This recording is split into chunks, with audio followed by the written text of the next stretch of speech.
All right, let's talk about the IELTS test. For so many people, the scariest part isn't really the English, it's the score.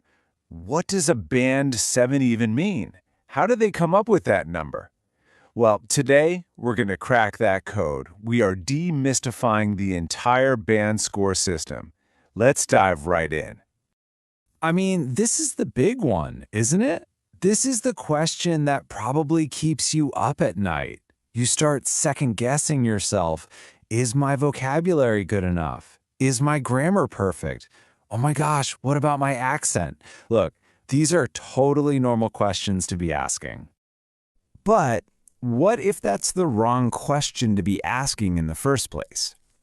Here's the core idea from our source material, and it's a real light bulb moment. It suggests the problem isn't usually your English level. The problem is not understanding how the test works.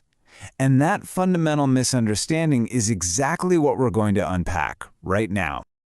Okay, first things first, you gotta forget everything you know about your old school exams. Just throw that idea out the window. IELTS does not work that way. There's no 75%, and you can't technically pass or fail it. It's a completely different way of looking at things. So instead of pass/fail, IELTS uses this 9-band scale. Now sure, a band 9 is an expert, but let's be real. The number you probably care most about is band 7, a good user. That's the golden ticket for a lot of universities and immigration requirements.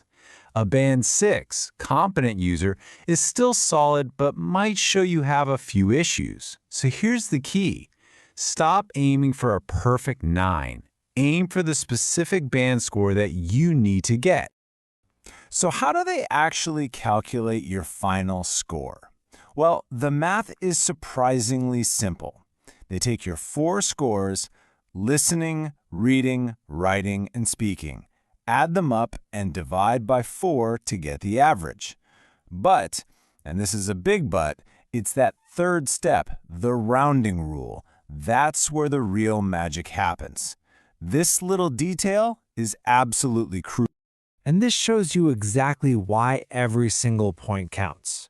The system always rounds up to the nearest half band. So an average of 6.25 doesn't stay a 6.25. Nope, it gets bumped up to a 6.5. And an average of 6.75 becomes a solid 7.0. That tiny quarter-point difference can literally be the key that unlocks your future. These half bands, they matter a lot. Okay, everybody lean in. This is probably the most important slide in this entire explainer. You have to understand that the IELTS test is split into 2 completely different scoring worlds. On one side, you've got listening and reading. This is totally objective. It's just right or wrong answers, black and white.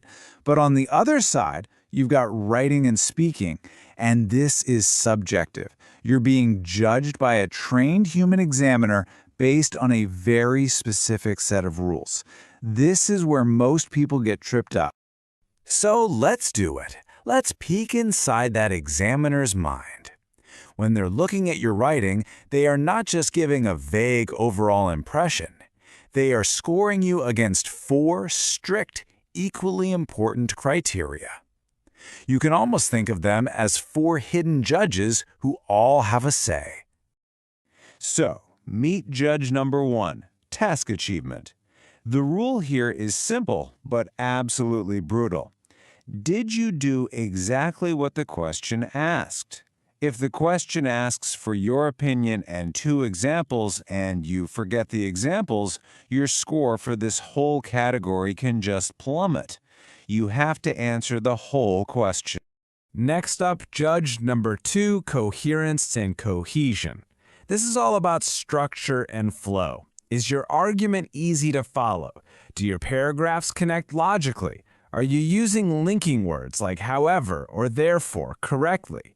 You can have the best vocabulary in the world, but if your essay is a confusing mess, it won't matter.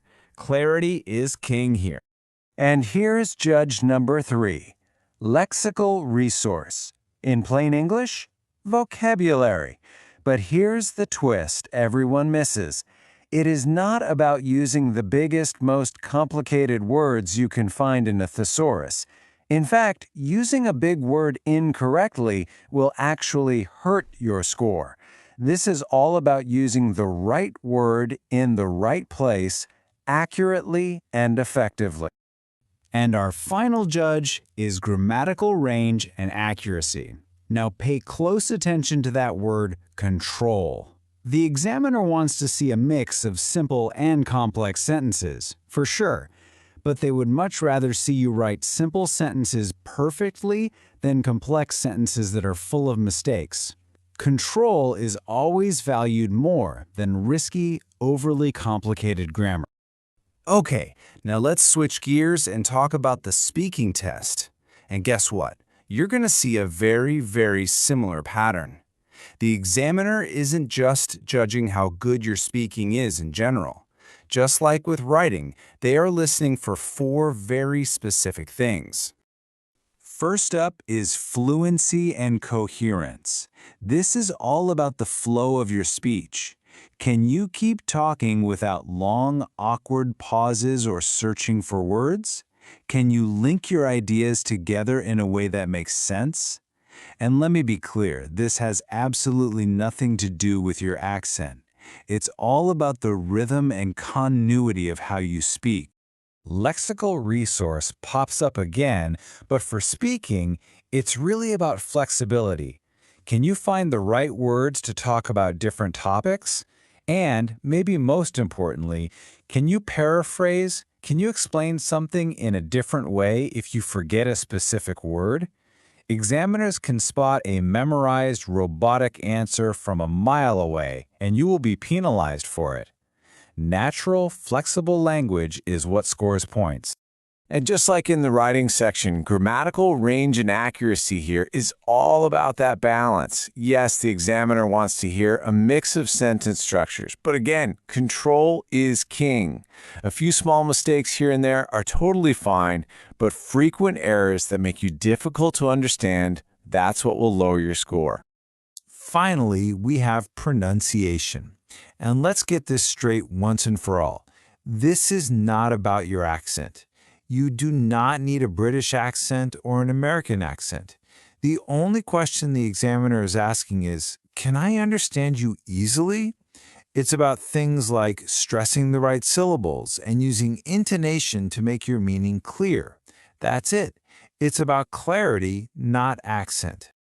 Okay, so now that we actually understand the real rules of the game, we can finally tackle all those myths and rumors that float around about this test. I bet you've heard a few of these.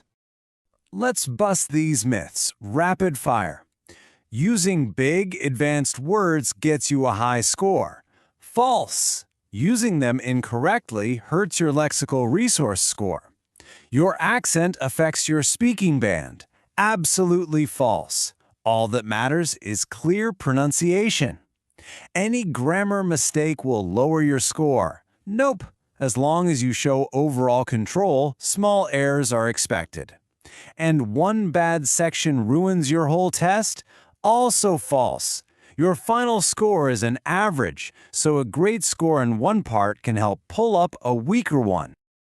So you see, understanding the system completely changes your strategy. This is your new game plan.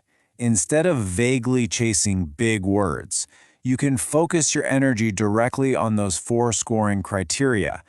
Instead of stressing out about your accent, you work on clarity and flow. You stop trying to sound like some perfect imaginary band 9 expert, and you start training specifically for the skills required for the band score you actually need. And really, that's the final takeaway. Once you see past all the fear and the myths, you realize that IELTS isn't some big, mysterious, scary monster. It's a system. It has rules, it has patterns, and it's predictable. And what's the best thing about a system? Systems can be cracked.